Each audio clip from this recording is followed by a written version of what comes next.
Officially, within the astronomical community, the hunt for Planet X has been on since shortly after the discovery of Neptune in 1846, following confirmation that its orbit was found to possess unusual perturbations, the result of what was thought to be another undiscovered object still further out, acting upon it. The very term Planet X was thus simply given to denote the next orbital body of significance that remained to be discovered in light of such perturbations. Now, with the later discovery of Pluto in 1930, it was initially thought that the celestial body responsible for Neptune's observed perturbations had indeed been found. However, following the detection of a moon orbiting about Pluto in 1978, given the name Charon, the mass of Pluto, as was then capable of being determined, was found to be quite insufficient to account for Neptune's orbital anomalies. With what seemed then to be almost a lull period in the research, the hunt for Planet X was back on, so to speak. Now, it would be well to acknowledge here that astrophysicists of the recent period, still working towards the discovery, have so far only been able to put forward solutions for the most likely orbit of Planet X, including its mass, based solely upon the evaluation of anomalous movements of known celestial bodies, specifically Uranus, Neptune, various comets, and also certain Kuiper belt objects located beyond Neptune, which form the outer asteroid belt of our solar system. Indeed, to date no worldwide announcement has thus been made of the actual discovery of Planet X, providing complete information as to all its orbital elements, including even pictures. In the face of all the evidence for its existence, albeit indirect, the actual isolation of the body remains. That being said, from the studies so far conducted up to the present date, the evidence gathered by the astronomical community does indeed point towards a general solution for Planet X that is not too radical in nature. An elliptical orbit, though not of extreme eccentricity, an orbital plane reasonably close to the ecliptic, and a mass value not too excessive for close proximity to the outer bodies of our solar system. Now, in the face of this, however, it is most interesting to find that there are those that take great issue with this stated position, as held by the orthodox astronomical community. Indeed, one such individual, whose books have sold millions on a global scale, is Zecharia Sitchin, an independent scholar and expert in the translation of ancient Sumerian and Babylonian writings. From his extensive study of such writings, as only recently recovered in the modern era from various archaeological digs, Sitchin has put forth the extraordinary claim that the ancients were in fact fully aware of the existence of Planet X and were quite familiar with its essential orbital elements, and that critically, such elements are radically different to those supposed to exist by the orthodox astronomical community. In view of Zecharia Sitchin's claims then, a careful evaluation of his work is thus essential to enable one to determine if indeed he has correctly brought to light the lost knowledge of the ancients, and that the astronomical knowledge of Planet X that he presents, in essence on their behalf, is true, and thus in consequence, that the modern astronomical community is itself in error in its own assumptions. In 1976, Zecharia Sitchin published his now famous book, The 12th Planet, a work based upon the evaluation of various ancient Sumerian and Babylonian cuneiform clay tablets, as were excavated in the late 19th and early 20th centuries in the region of Mesopotamia, or modern-day Iraq. The clay tablets themselves, as survived, capable of being translated, revealed much about these ancient cultures, as existed between about 3800 BC to 2000 BC. Indeed, the inscriptions upon the tablets documented not just mundane matters, that is, the everyday affairs of the populace, including business and political matters, or even religious beliefs, but also scientific knowledge, including astronomical knowledge. Now, the Sumerians themselves were quite adamant that they received their most profound knowledge from the gods, and from a very detailed evaluation of the clay tablets, Sitchin was bold enough to state that this referred to extraterrestrial beings who came down to the earth in some distant era and essentially established the human race through genetic engineering, further aiding humanity as it expanded throughout the earth and helping to set up civilization on a global scale. In doing so, these extraterrestrials transmitted some of their sophisticated knowledge to humanity. Now the core focus of the 12th planet is upon what Sitchin claims the Sumerians were told by the extraterrestrials about the architecture of the present solar system, most especially the existence of a 10th planet out beyond Pluto, a planet they called Nibiru. Now it is important to state here that the cuneiform tablets detailing the knowledge of the Sumerians are liable to interpretation, and in studying them, Sitchin presents his own. That is not to say that he stands alone, however, for he does have many supporters, and thus one would do well to consider carefully his analysis. In many lectures Sitchin has presented over the years concerning the existence of Nibiru, even right up until his death in 2010, he oftentimes begins with a consideration of cylinder seal VA243, depicting what would appear to be the planets of our solar system arranged anti-clockwise in order about our Sun, between the heads of two of the main characters. Studied closely, however, one cannot help but notice what would appear to be 5 bodies of significant size, as depicted. Now 4 of these, Sitchin suggests are the known 4 gas giants familiar to us, Jupiter, Saturn, Uranus and Neptune, but a 5th one though, appearing to be roughly the same size as Uranus or Neptune, Sitchin suggests is another great planet within our solar system, the one known to the Sumerians and Babylonians as Nibiru.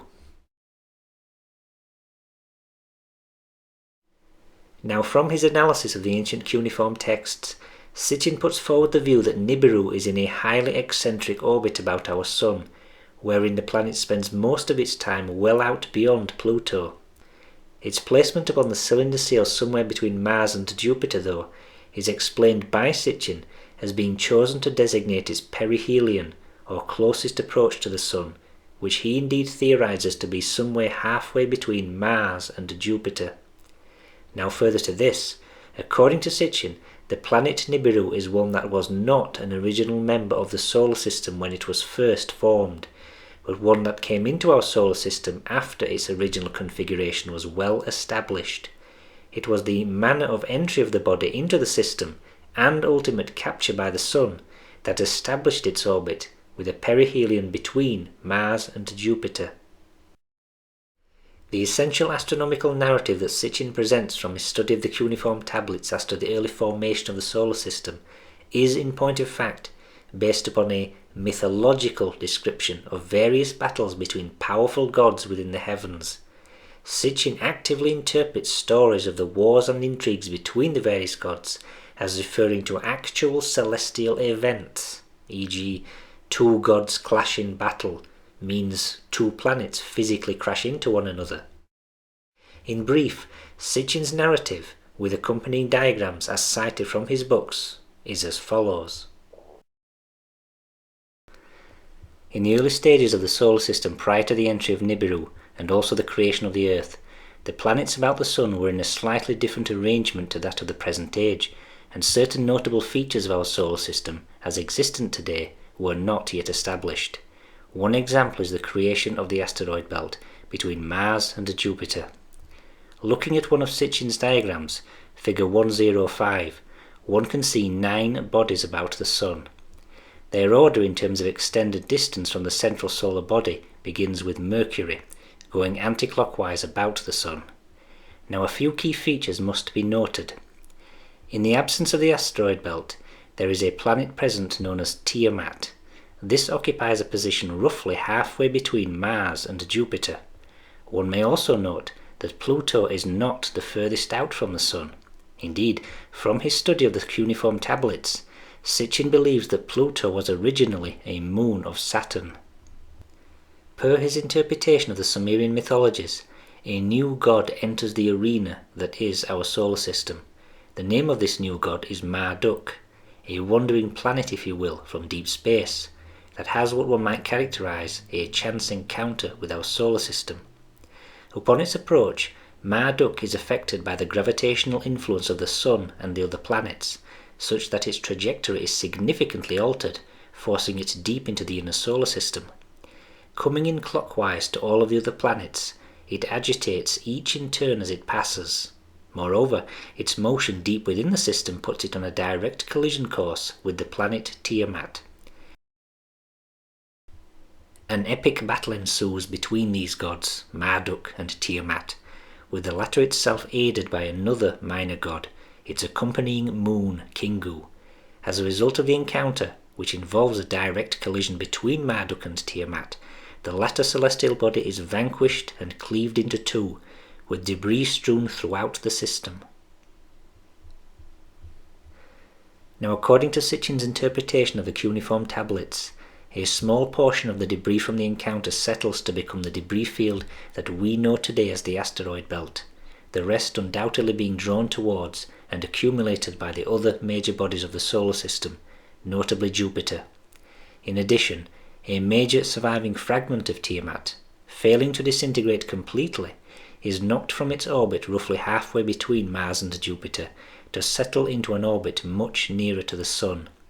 Coalescing into a natural spherical form as time passes, this fragment eventually becomes the planet Earth. Moreover, the minor god or celestial body noted previously, called Kingu, accompanies the surviving fragment, thus becoming our moon. Now, in addition to these noted changes, one final point should be added. Sitchin also states that the cosmic war resulted in Marduk, as it came into the solar system, gravitationally dislodging Pluto from Saturn, forcing it into its own orbit direct about the Sun, much further away. Thus did Pluto become a planet in its own right, and thus did the solar system as a whole become established in its present configuration. But what though of the fate of the intruder planet, Marduk itself? Well, as a result of its collision with Tiamat, the planet became permanently captured in a highly eccentric orbit about the Sun, taking up Station Nibiru, per Sitchin's interpretation of the cuneiform tablets. The body is thus effectively renamed Nibiru, translated to mean Planet of the Crossing. Essentially, therefore, one can see that Marduk and Nibiru are in fact the very same celestial body, but it is only after its encounter with our solar system, with its new orbit established, that the new name of Nibiru is assigned to it. Now, with this new addition to the solar system, one has to inquire as to its orbital period, and indeed, Sitchin is led in his studies to suggest that the time in question is 3600 years. This is not, however, based upon an explicit reference in the Sumerian writings as to the orbital period of Nibiru. Rather, Sitchin builds up to this conclusion after presenting a series of suggestive links. Essentially, the case for this value actually being the orbital period of Nibiru is one that rests on circumstantial evidence, though Sitchin does hold to the view that it is strong circumstantial evidence. A citation from his book, The 12th Planet, summarizes his conclusion, if you will. The Mesopotamian and biblical sources present strong evidence that the orbital period of the 12th planet is 3600 years. The number 3600 was written in Sumerian as a large circle. The epithet for the planet, Shah, supreme ruler, also meant a perfect circle, a completed cycle. It also meant the number 3600, and the identity of the three terms, planet, orbit, 3600, could not be a mere coincidence. Now, one should definitely study Sitchin's writings in depth to most fully appreciate the intricate connections that led him to arrive at the very specific conclusion that the orbital period of Nibiru is indeed some 3600 years, established due to its interaction with our solar system. Suffice it to say here, though, that this is Sitchin's conclusion, and it is his theories here that are under evaluation. Its truth is thus assumed, and with it there is only one further point to note here to complete the astronomical narrative as developed by Sitchin. The date of first entry of Nibiru into the solar system has led to the very formation of the Earth itself. This is given by Sitchin as some 4.5 billion years ago, the generally accepted date given by astrophysicists for what is the creation date of the Earth as we know it. The reconfiguration of the solar system then due to an intruder body occurred very early on, following the initial formative stage of the other celestial bodies about the Sun in their original pattern.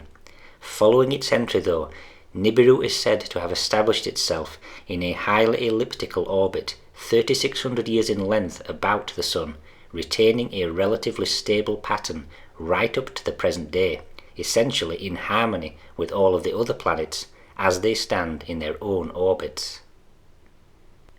With Sitchin's astronomical narrative presented then detailing a series of celestial events that occurred long ago, based upon an interpretation of ancient Sumerian mythical stories, it would be well to consider if his solution is supported by modern science. Now, in doing so, one might first consider the issue of both the size and the mass of Nibiru. As an incoming intruder body, just what are the assigned values in question? Well, from his early research, as noted, Sitchin's focus on the cylinder seal VA243 appears to have led him to initially conclude that the size of Nibiru is on par with a gas giant, most notably either Uranus or Neptune. Now indeed, in looking at certain diagrams that Sitchin has produced in his books, he also appears to regard the planet Tiamat, as was destroyed by Nibiru, to itself have been a significant sized body approximating a gas giant. That said, however, Sitchin does seem to intimate that Nibiru was somewhat larger than Tiamat, most likely explaining why the latter body broke up on contact with Nibiru. There is, however, no real decisive answer as such, at least from examining his diagrams. One could say simply that Nibiru could be the size of Jupiter at a maximum, or possibly the size of either Uranus or Neptune as a minimum. Now at this stage, and here one is thinking of the mid to late 1970s, when the 12th Planet itself was first published, the work of one particular astronomer might well be cited as giving some support to Sitchin's original solar system, with a high mass value for Nibiru, the intruder body. The individual in question is one Michael Ovenden. Working upon the problem of the asteroid belt during this time, Ovenden produced a series of dynamical equations to derive a value for what would have been the mass of the planet between Mars and Jupiter prior to its destruction, as led to the creation of the asteroid belt. His equations led him to conclude that the original planet that must have occupied the space between Mars and Jupiter would have had a mass value very close to that of Saturn. Now, by way of comparison, one can see the relative values of all the known gas giants in terms of Earth mass units.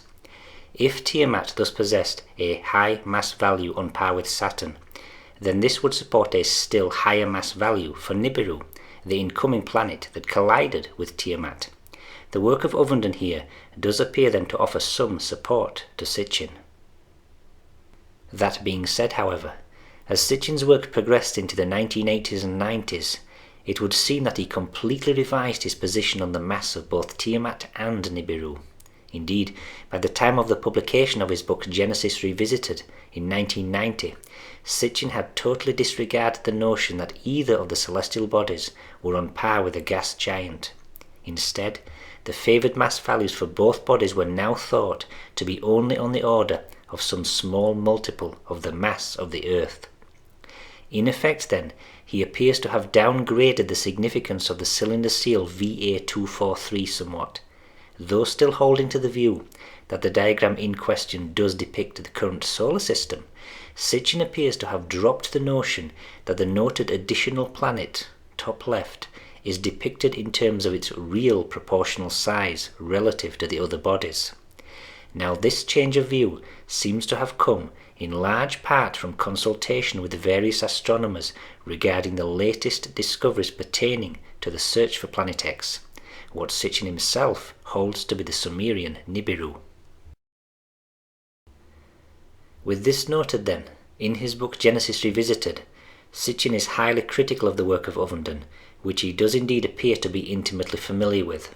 For Sitchin strongly argues against Ovenden's work suggesting that the original planet between Mars and Jupiter was on par with the mass of Saturn, and this on the basis that there is a certain mass discrepancy in Ovenden's calculations.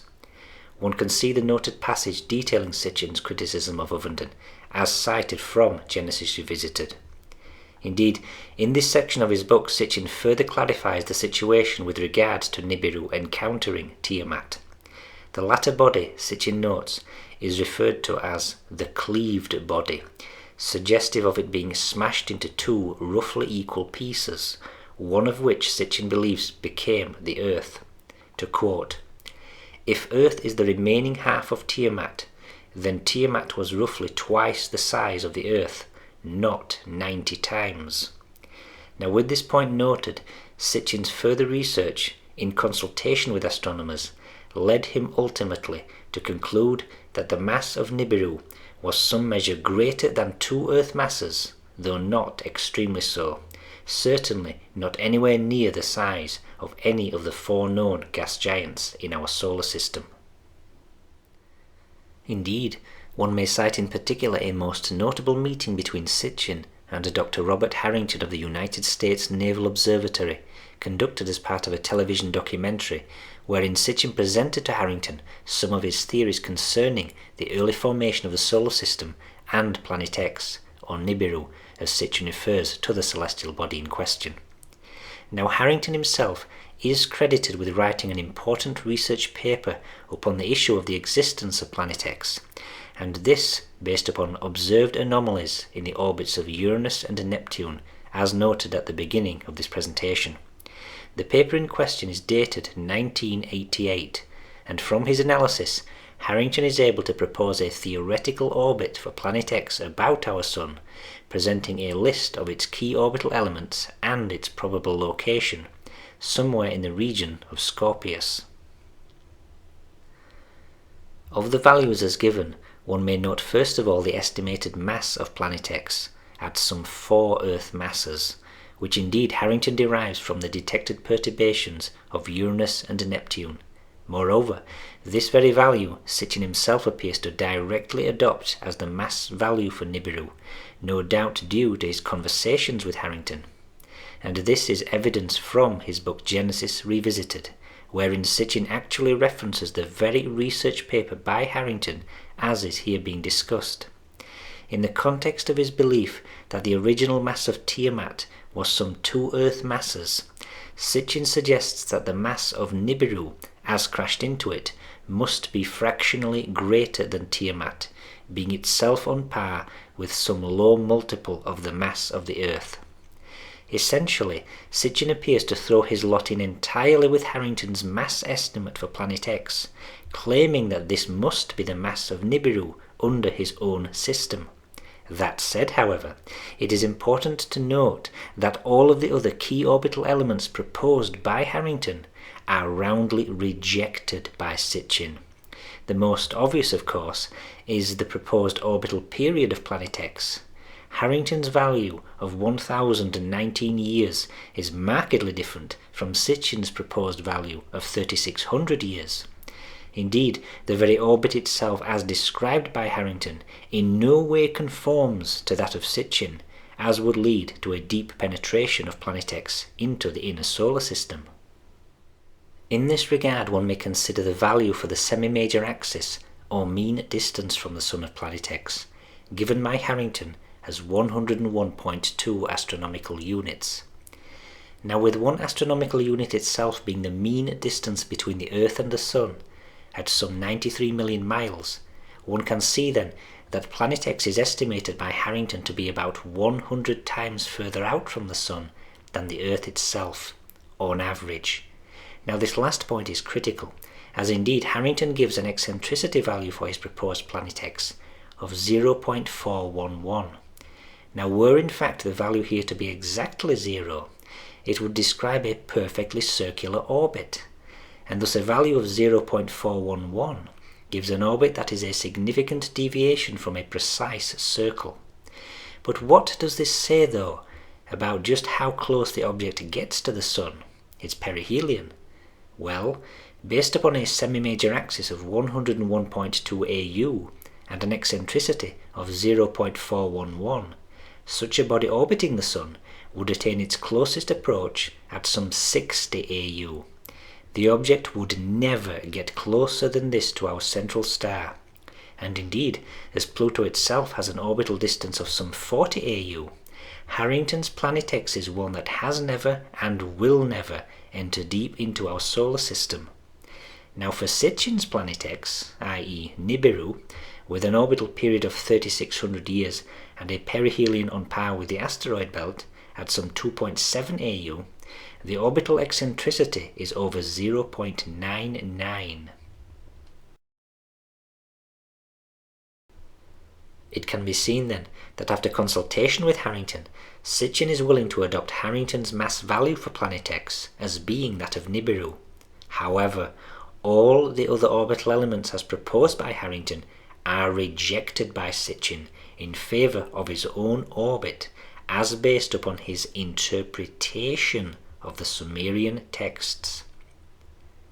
Now in light of this, one may of course consider if other astronomers have also produced research papers providing solutions for Planet X that may indeed perhaps favour an even more extreme orbit, as would support Sitchin, or whether they favour an orbit similar to Harrington's.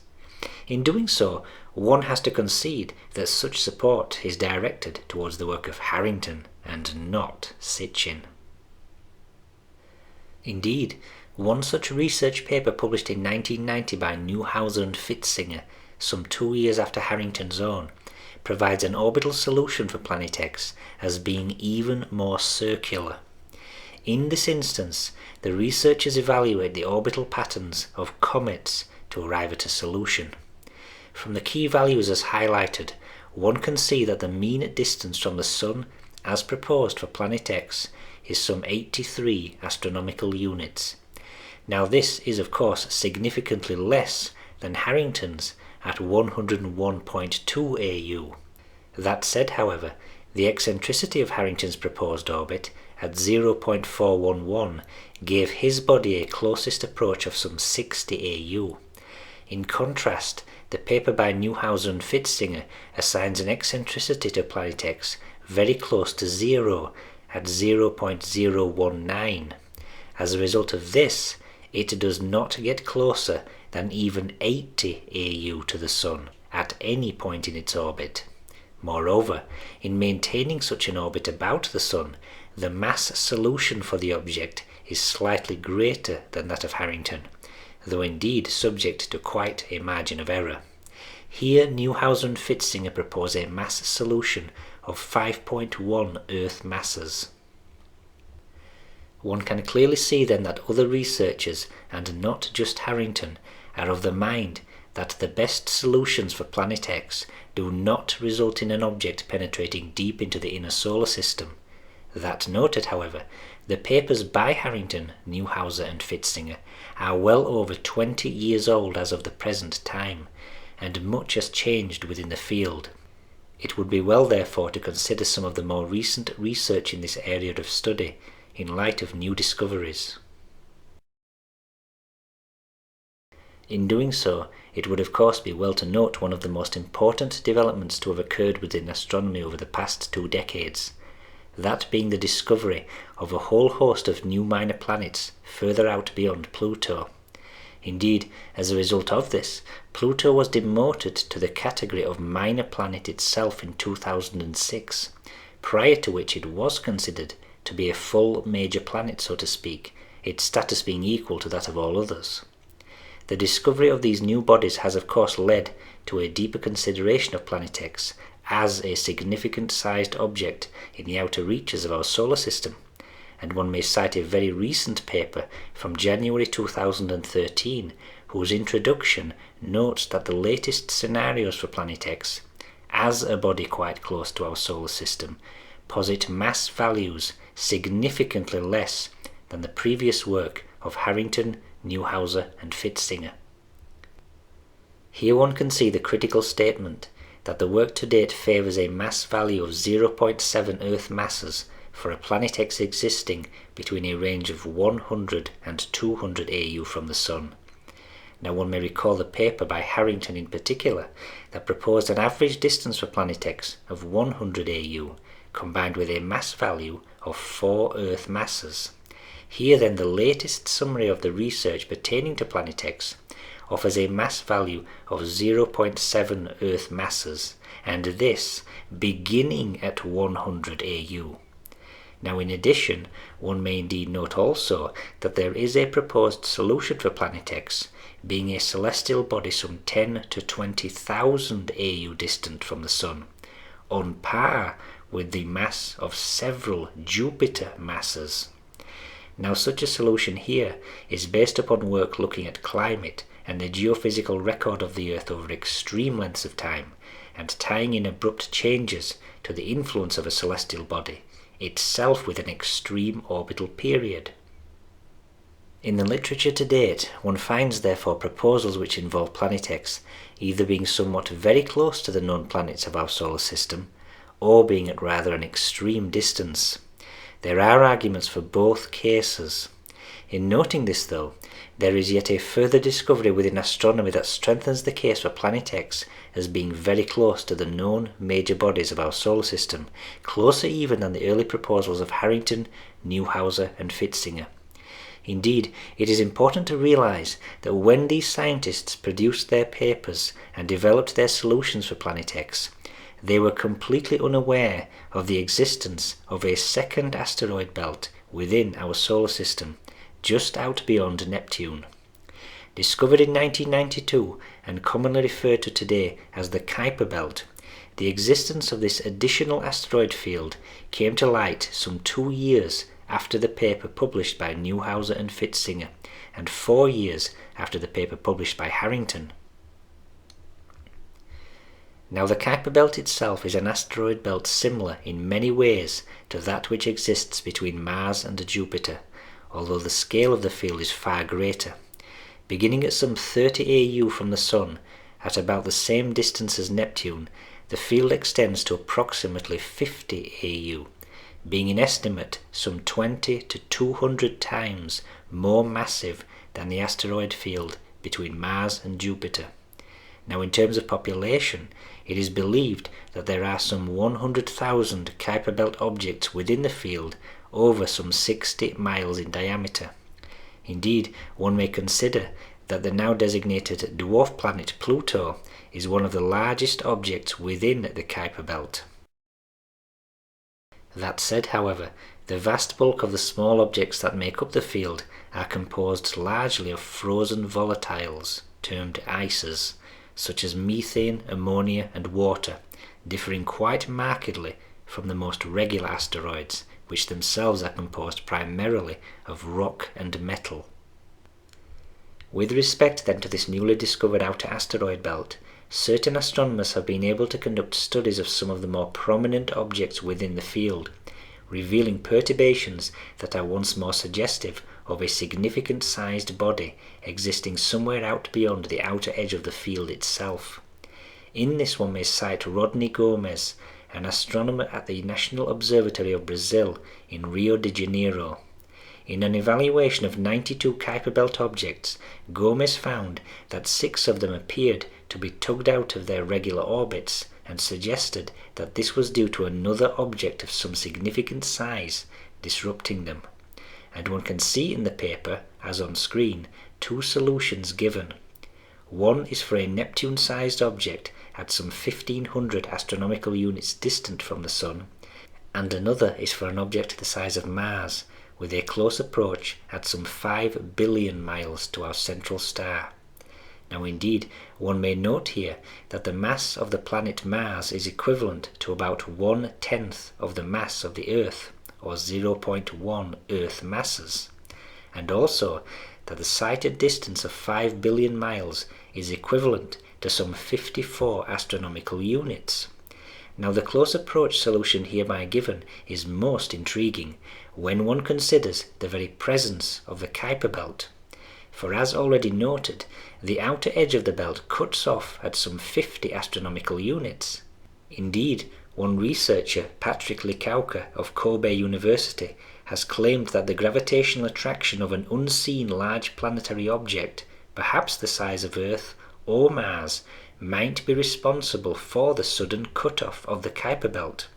Essentially, therefore, what is proposed is that a celestial body orbiting close to the Kuiper belt has been actively responsible for sculpting the outer edge, perhaps even actively maintaining it.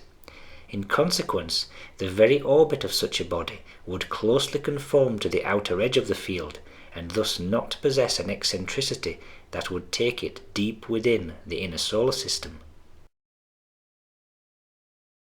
In light of all the work presented thus far detailing the scientific research concerning the existence of Planet X, it would be fair to say then that the findings of the astronomical community stand very much against the work of Zecharia Sitchin. As far as the astronomical data suggests, the solutions that posit a Planet X close to the outer boundary of our solar system, just beyond the Kuiper belt, invariably involve a body whose orbit does not allow for a deep penetration into the inner solar system. Rather, all of the solutions generated tend to favour an orbit close to circular or only slightly eccentric, not radically eccentric. Bearing in mind then the critical point that Sitchin does equate the Sumerian Nibiru with the Planet X modern astronomers are actively searching for, one has to conclude that Sitchin's proposed body, with an orbit of 3600 years and a perihelion on par with the asteroid belt at 2.7 AU, is falsified. Quite simply, Sitchin's Nibiru does not exist.